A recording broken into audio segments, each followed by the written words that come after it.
Hi everyone. SSC MTS last year கேட்ட PVQ question பார்க்கலாம். Question பாருங்க.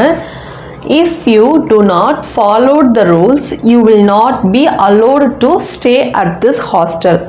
Guys, இது வந்து ஒரு conditional sentence. So இதுல எந்த பார்ட்ல எரர் இருக்குன்னு பார்க்கலாம். பாருங்க, if you do not. So இங்க என்ன வந்திருக்கு? do not னு வந்திருக்கு. do not அப்படின்றது என்ன? It's a do forms. do formsல தான் வந்துட்டு என்னென்ன வரும்? do, did, does வரும் இல்லையா? ஸோ இந்த ஹெல்பிங் வேர்ப் நம்ம யூஸ் பண்ணும்போது நம்ம மெயின் வேர்ப்ஸ் என்னவா இருக்கணும் அப்படின்னா V1 வேர்பாக இருக்கணும். மெயின் வேர்ப் நம்ம அப்ளை பண்ணுறோம்னா V1 வேர்பாக இருக்கணும். ஸோ பாருங்கள், if you do not followed the rules, இங்கே என்ன இருக்குன்னு பாருங்கள், followedனு வந்துருச்சு.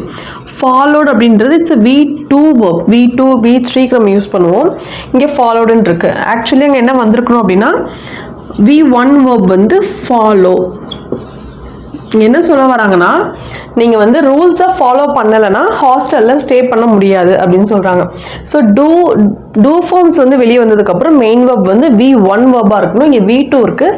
So this is wrong. இங்கே வந்து ED வரக்கூடாது. Follow is the right answer. ஓகேவா? ஸோ பி பார்ட்டில் தான் எரர் இருக்குது. தேங்க்யூ.